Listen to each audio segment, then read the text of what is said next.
There's a strange secret about strength that most people discover far too late. The harder we fight certain battles in life, the more exhausted we become, and the less power we actually have. Not because we are weak, but because some struggles were never meant to be won by force. Think about it for a moment. How much energy have you spent replaying a harsh comment, resisting a painful memory, or trying to control something that simply refuses to change? It's like pulling on a rope that leads into fog. You keep pulling, hoping the other side will finally move. But what if real strength begins the moment you stop pulling? In this story, you'll meet a man who spent years fighting invisible battles, until one quiet encounter changed the way he understood acceptance forever. What he learned wasn't about giving up. It was about discovering a surprising place where peace, clarity, and renewed strength quietly return. And along the way, you might discover something unexpected too, that the moment you stop resisting life might be the very moment your true power begins to rise again. There was a season when Elias felt as though he woke each morning already tired. Not the kind of tired that sleep could mend, but the deeper kind, the quiet weight of fighting things that refused to change. He argued with memories, wrestled with harsh words people had thrown his way, and replayed disappointments like stubborn echoes in a canyon. Day after day, he pulled against invisible ropes, hoping one more effort might somehow bend the world. Yet each evening arrived with the same quiet question lingering in the room: why does it still feel so heavy? At first, he believed strength meant pushing harder. When criticism stung, he fought the feeling. When rejection appeared, he resisted the sting with stubborn pride. Even small moments, a careless comment, an unanswered message, became little battles he refused to lose. His shoulders carried a tension that no one else could see, though sometimes a sigh slipped out when he thought no one noticed. And somewhere deep inside, a softer voice wondered whether all this effort was quietly draining him. Elias often walked through the village square in the early morning. The world there moved slowly, bakers opening shutters, a stray dog stretching in the sunlight, the smell of warm bread drifting through the air. Yet even in those peaceful moments, his mind tugged him back into its endless tug of war. He'd replay arguments that had already ended, imagine better replies to words spoken days ago. Funny thing about the mind, it keeps pulling the rope even when the other side has already let go.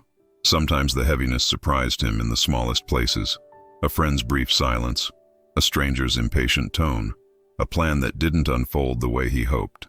Each moment felt like another knot tightening somewhere inside his chest, and he carried those knots with him everywhere. On one particular morning, Elias noticed something odd about his own reflection in a shop window. He paused, tilted his head slightly, and studied the tired look in his eyes. Strange, he murmured under his breath, almost amused by it. Why does fighting everything feel so much like losing? The question lingered there in the quiet street, unanswered but strangely honest. He realized, though he rarely admitted it aloud, that most of his battles had no finish line. You can't argue the past into changing its mind. You can't wrestle disappointment into turning into something else. Still, he kept pulling, as if stubbornness alone might rewrite reality, and the rope in his hands only seemed to grow heavier. Now and then, a deeper longing stirred beneath all that effort. Not for victory, strangely enough, not even for things to go perfectly. Just for a moment, one quiet moment, where he could finally set the struggle down. A moment where his shoulders didn't have to brace for the next emotional storm. And though Elias didn't know it yet, that longing, small and almost shy, was the beginning of something important. Because sometimes strength doesn't return when we fight harder. Sometimes it waits patiently for something else to happen first, for the rope to loosen, for the hands that hold it to finally pause, even just for a moment. Not long after that quiet morning in the square, something subtle began shifting in Elias's thoughts. He still walked the same streets, still carried the same worries, yet the question from the window lingered with him. Why did strength seem to fade the harder he fought what couldn't be changed? It was a curious thing to notice, almost like discovering a door you'd passed 100 times without realizing it could open. For years, Elias believed resistance was a kind of bravery. If life pushed, he pushed back. If pain appeared, he stiffened his grip on that invisible rope and pulled harder. That was what strong people did, or so he had always assumed. But lately, the effort felt less like courage, and more like exhaustion wearing a brave mask. He noticed it during small moments. When a rude remark echoed in his mind long after the person had walked away, when a mistake replayed itself like a stubborn tune that refused to fade.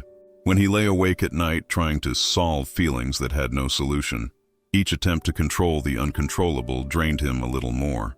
One afternoon, sitting alone on a wooden bench, Elias imagined his mind as a clenched fist. Not literally, of course, but the image appeared clearly enough to make him smile faintly. The fist held tightly to every slight, every regret, every unfair moment life had tossed his way, and the tighter it closed, the more tired his arm became. Strange how holding on can quietly become the heaviest work of all. A passing breeze stirred the leaves above him, soft and indifferent to his inner struggle. Nature seemed to move without arguing with itself. Clouds didn't resist the wind. Rivers didn't protest the shape of their banks. And yet none of those things appeared weak. That thought rested gently in his mind. What if acceptance wasn't surrender in the way he feared? What if it was simply the moment the fist relaxed? Not because life was perfect, but because fighting it no longer made sense. He wasn't certain yet, but the possibility carried a strange kind of relief. He tested the idea in the smallest possible way. When an old embarrassment surfaced in his thoughts, he paused instead of wrestling with it. He took one slow breath and whispered quietly to himself, "Well, that happened." To his surprise, the memory softened when he didn't fight it. Something inside him stirred, quiet but noticeable. Perhaps strength didn't vanish when struggle stopped. Perhaps it had simply been buried under the weight of resistance all along. And if that were true, then maybe the rope in his hands had never been the answer. Elias had not always carried that invisible rope so tightly. Years earlier, he had been the kind of person who laughed easily and trusted the day to unfold as it would. But life, as it sometimes does, had slowly placed a few heavy stones in his path. A friendship that ended with sharp words. A dream that quietly dissolved before it could take shape. At first, he handled each disappointment with determination. "If I try harder," he often told himself, "things will turn around." When someone misunderstood him, he replayed the conversation 100 times in his mind. When rejection appeared, he promised himself he would prove it wrong somehow. But every effort only tightened the rope he had begun to carry. The strange thing was that the rope wasn't real, yet it felt heavier each year. Elias imagined it often. Thick, rough, wrapped several times around his hands. The other end disappeared into a dense fog ahead of him.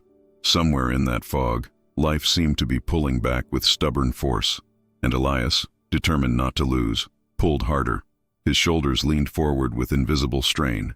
His thoughts tugged against past arguments, old regrets, and the fear of being judged again. Every criticism felt like another jerk on the rope. Every disappointment tightened his grip. Some days the struggle showed in obvious ways. A sharp reply when someone spoke carelessly. A restless night when his mind replayed an awkward moment from years ago. Even silence from a friend could set the rope trembling in his hands. And without realizing it, Elias pulled back each time. Yet the more he pulled, the more drained he felt. His energy faded like water slowly leaking from a cracked cup. Things that once brought joy, walking beneath trees, sharing quiet laughter, began to feel distant. He was too busy holding the rope, too busy trying to control what waited in the fog. Still, one thought frightened him more than the exhaustion itself, the idea of letting go. What if releasing the rope meant giving up completely? What if acceptance meant losing the fight, and with it, losing himself? That fear kept his hands closed tight, and so Elias continued forward, rope in hand, step after weary step, until one quiet afternoon, when something unexpected caught his attention. Not a loud interruption, not a dramatic turning point, just the presence of someone who seemed to walk through life without holding any rope at all. The man appeared near the edge of the square one afternoon, sitting calmly beneath an old fig tree. Elias noticed him mostly because of the stillness around him. People passed, carts rolled over the cobblestones, a child laughed nearby, yet the man seemed untouched by the hurry of it all. He sat with his hands resting lightly on his knees. Empty hands, Elias realized. Elias slowed his walk without meaning to. The rope in his own hands, imagined though it was, felt especially heavy that day. His shoulders ached as if he had been pulling it for miles, and in a way, he had.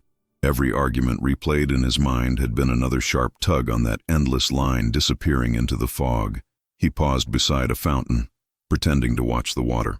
But really, his attention drifted back to the rope. He pictured it again, thick fibers biting into his palms, stretched tight as if the world itself were pulling from the other side.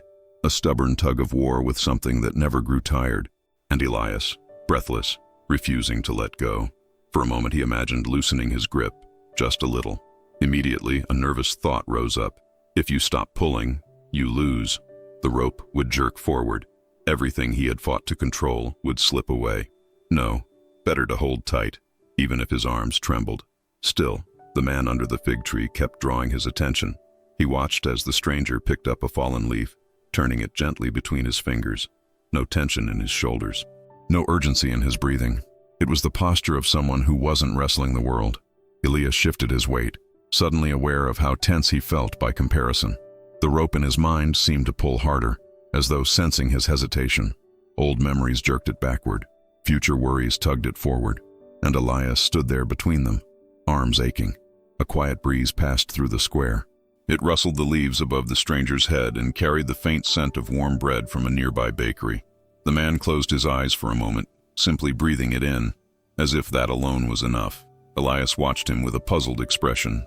How could someone sit so peacefully while life continued its endless pulling? Didn't he feel the rope too? Or, an unsettling thought flickered through Elias's mind.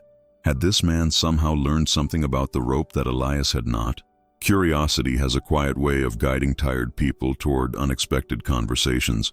Elias didn't plan to approach the man beneath the fig tree, but his feet carried him there anyway. The stranger looked up with gentle eyes, the kind that seemed to notice things without judging them. For a moment neither of them spoke, and oddly enough, the silence felt comfortable. "You look like someone who's been pulling a heavy rope," the man said softly. Elias blinked, surprised by the accuracy of the words. He gave a small, tired chuckle. "Does it show that clearly?" "Well," the man replied with a faint smile, "the shoulders usually tell the story." Elias sat down on the bench beside him. For a few seconds he simply stared at the cobblestones beneath his feet. "It never stops," he admitted quietly. "Something is always pulling. Old mistakes, other people's opinions, things I wish had turned out differently." His fingers curled slightly, as if gripping that invisible rope again. The man listened without interrupting. Not the distracted listening people often do while waiting for their turn to speak. This was the patient kind, the sort that leaves space around someone's words. When Elias finished, the man nodded slowly. "Yes," he said, "many people spend their lives in that tug-of-war." Elias glanced at the man's relaxed hands. "No rope for you?" he asked with a hint of dry humor. The stranger laughed softly, a warm sound like wind moving through tall grass. "Oh, I held one for years," he said. "My hands were sore from it." That answer caught Elias off guard. "You did?" "Of course," the man replied. "Most of us begin that way. We pull against what already happened, or what we fear might happen next." He picked up a small pebble from the ground and turned it in his palm. "But something changed," Elias said quietly, leaning forward. The man nodded, setting the pebble down again. "One day I noticed that the rope never actually moved," he said gently. "No matter how hard I pulled, life on the other side remained exactly as it was." He glanced toward Elias with calm understanding. Then the man lifted his empty hands slightly, as if demonstrating something simple. "So I tried an experiment," he said. "I loosened my grip, just a little." He paused, letting the words settle between them like a leaf drifting slowly to the ground. Elias tilted his head slightly, intrigued despite himself. "You loosened your grip?" he asked. The idea sounded almost suspiciously simple. After all the effort he had spent pulling that invisible rope, could the answer really be that small? The man seemed to read the doubt in his expression and smiled. "Yes," the mentor said gently, brushing a little dust from his hands. "Not all at once, just enough to notice what would happen." He leaned back against the bench, calm as the shade above them. And something surprising occurred. Elias waited, the way people do when a quiet truth is about to be spoken. "The rope didn't pull me forward," the man said. "It didn't drag me into disaster or erase who I was. Instead," he explained, the tension in his arms slowly faded. The battle he thought he was fighting had never actually required his strength. It had only required his resistance. Elias looked down at his own hands again. In his mind, the rope still ran through them, rough and stubborn. He imagined loosening his grip the way the man described. Immediately, his chest tightened with hesitation. "What if letting go means everything falls apart?" he asked quietly. The mentor nodded with understanding. "That fear visits everyone who's held the rope too long." He picked up the pebble again and placed it gently into Elias's palm. Try something small, he suggested. Close your hand around this for a moment. Elias did as he was told. His fingers wrapped around the stone, firm, but not painful. Now imagine this pebble is one thing you cannot change, the man said softly. A harsh word someone spoke, a mistake from yesterday. Elias nodded, the memory rising easily. Now squeeze it tightly, the mentor continued. Elias obeyed. His knuckles whitened slightly. How does that feel? Tense, Elias admitted. Like I'm holding on to something that pushes back. The mentor smiled kindly. Exactly. Now open your hand. Elias slowly relaxed his fingers. The pebble rested quietly in his palm. Nothing dramatic happened, yet the tension disappeared instantly. The man gestured toward the stone. The moment remains, he said softly, but the struggle is gone. Elias sat silently for a moment, watching the pebble in his hand. A strange lightness spread through his shoulders, as if the rope had slackened slightly. Maybe acceptance wasn't defeat after all. Maybe it was simply the moment the hands finally stopped pulling, and perhaps, just perhaps, strength had been waiting there the whole time. The conversation beneath the fig tree stayed with Elias long after he left the square, not as a grand revelation, but as a quiet idea that followed him through ordinary moments. That evening, while washing a cup at the sink, he noticed an old memory tugging at his thoughts again. Someone's careless remark from years ago. Usually he would grab the rope without hesitation. This time he paused. His fingers rested on the edge of the counter as he took a slow breath. Oh, that moment again, he murmured softly to himself. Instead of pulling against it, he imagined opening his hand the way he had with the pebble. Strangely enough, the memory faded like mist warming under sunlight. The next morning offered another small test. A shopkeeper answered him impatiently, the tone sharp enough to sting. The familiar reflex appeared instantly. Tighten the grip, pull the rope, replay the moment all day. But Elias caught himself halfway through the reaction. He inhaled slowly, as the mentor had shown him. Well, he thought with a faint smile. That happened. He pictured the rope loosening slightly in his hands. The shopkeeper's words still existed, of course, but the heavy struggle around them began to dissolve. For the first time, Elias walked away without carrying the moment like a stone in his pocket. Little by little, he practiced these small releases. A delayed reply from a friend. A plan that didn't unfold the way he hoped. Each time, he imagined the rope again, the rough fibers, the endless pulling, and each time, he loosened his grip just a bit sooner. Something curious began happening. The rope felt lighter, not because life had suddenly become perfect, but because he no longer fought every passing wave. His shoulders relaxed in ways he hadn't noticed for years. Even his breathing seemed to deepen without effort. He still met difficult moments, of course. Old habits don't disappear overnight. Sometimes his hands tightened again before he realized it, but now he recognized the feeling, the strain, the quiet exhaustion, and recognition itself became a gentle doorway back to release. One afternoon he returned to the square and sat again near the fountain. The same breeze moved through the trees, the same calm rhythm filled the air. Elias noticed something surprising. For once he wasn't gripping the rope at all, and the world had not fallen apart. He smiled quietly to himself, almost amused by the discovery. Maybe strength didn't come from pulling harder after all. Maybe it appeared in the quiet moments when the hands finally relaxed. And though Elias couldn't yet see where this new path might lead, he sensed life preparing a larger moment to test what he was learning. A few days later, that larger moment arrived without warning. Elias was standing near the market stalls when a familiar voice called his name. It was someone he hadn't spoken to in a long time, someone connected to one of the old arguments that still lingered in his memory. The air shifted slightly, the way it does before a storm, and for a brief second, Elias felt the rope appear in his hands again. The other person spoke bluntly, their words edged with old frustration. Years ago, Elias would have tightened his grip immediately. His thoughts would race, his chest would tense, and the tug of war would begin all over again. But something inside him paused, like a quiet hand resting gently on his shoulder.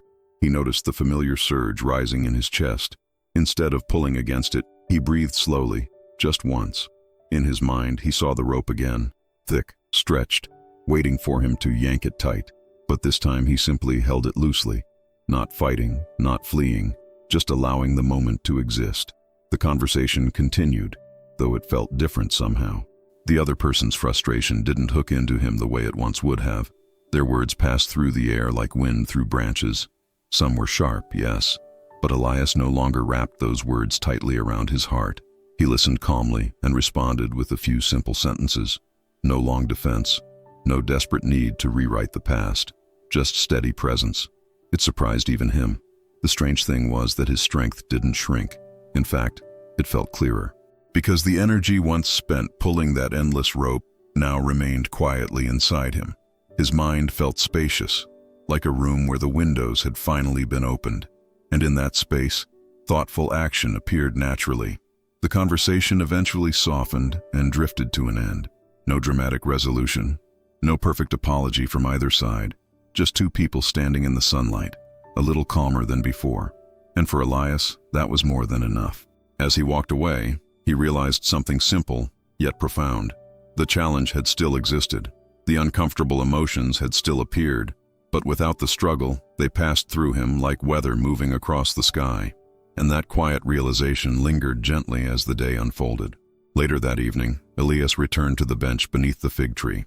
The square was quieter now, wrapped in the gentle gold of the setting sun.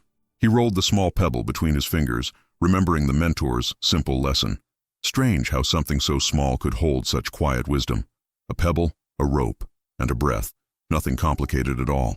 The mentor happened to pass by and paused when he saw Elias sitting there. "Well," he said with a warm smile, "how are your hands these days?"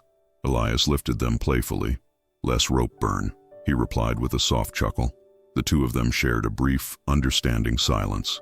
After a moment, the mentor picked up another pebble from the ground. He placed it gently in Elias's open palm again. "Here's a small practice," he said. "Anyone can try it, anywhere, in less than a minute." His voice carried the calm rhythm of someone who knew the value of simple things. "Think of something you cannot change right now," the mentor continued. "Maybe a harsh word someone spoke, a disappointment that still echoes in your chest, or the quiet ache of being misunderstood." Elias nodded slowly, recognizing each of those feelings. "Now take one slow breath," the mentor said softly. "Let the pebble represent that moment." Elias closed his fingers around it gently, noticing the familiar tension begin to appear. Then the mentor added just one small sentence. "Whisper to yourself, 'I allow this moment.'" Elias repeated the words quietly. When he opened his hand again, the pebble rested calmly in his palm. Nothing about the past had changed, and yet the weight inside his chest had softened. The struggle had quietly stepped aside. The mentor gestured toward the fading sunlight. "You see," he said gently, "acceptance doesn't erase life's storms. It simply teaches us to stop wrestling the rain." Elias smiled at that image. The simplicity of it felt strangely powerful. He looked down at the pebble once more. So many people walked through the square each day carrying invisible ropes in their hands, arguing with yesterday, pulling against tomorrow, never realizing how close peace might be. And as the evening light stretched across the cobblestones, Elias felt a quiet understanding forming inside him. Perhaps acceptance wasn't merely a practice for difficult moments. Perhaps it was something deeper, the very ground where new strength quietly begins to grow, a place where life, at last, could be met with open hands. The next morning arrived quietly, the kind of morning where the world seems to stretch awake one gentle breath at a time. Elias walked through the square again, though something about his steps had changed. They were slower now, but not from exhaustion. More like someone who had stopped rushing toward invisible battles. Someone who had discovered that peace sometimes waits in the pause. The rope still appeared from time to time, of course. Life hadn't suddenly removed every challenge from his path. A careless remark could still sting. A plan could still unravel unexpectedly. But now Elias recognized the moment when his hands began to tighten. And when he noticed it, he simply paused. One breath in, one breath out. He imagined the rope loosening between his fingers, not thrown away in anger, just released with quiet understanding. In those moments, a curious thing happened. Strength returned to him in a way he had never experienced before. Not the tense strength of someone bracing for impact, but the steady strength of someone standing firmly on the ground beneath their feet. A calm kind of power. It showed up in small ways first. Patience during a misunderstanding, gentleness with his own mistakes, a quiet smile when something didn't go according to plan. Little signs that his energy was no longer leaking away through endless resistance. One afternoon, he found himself again beneath the fig tree. The mentor sat there as usual, watching the breeze move through the branches. Elias lifted the pebble in his hand with a playful expression. "Still practicing," he said. The mentor nodded approvingly. "You've discovered something most people overlook," he said softly. "That acceptance isn't the end of strength." He gestured toward the ground beneath their feet. "It's the soil where strength grows again." Elias looked around the square, the sunlight on the stone paths, the quiet rhythm of ordinary life continuing. For the first time in a long while, he felt part of it rather than opposed to it. His hands were open now, resting easily at his sides. No rope pulling him forward, no rope dragging him back. And somewhere within that calm openness, something new had taken root. A quiet resilience, the kind that doesn't need to wrestle the world in order to live fully. The kind that simply stands, breathes, and moves forward with steady, renewed strength.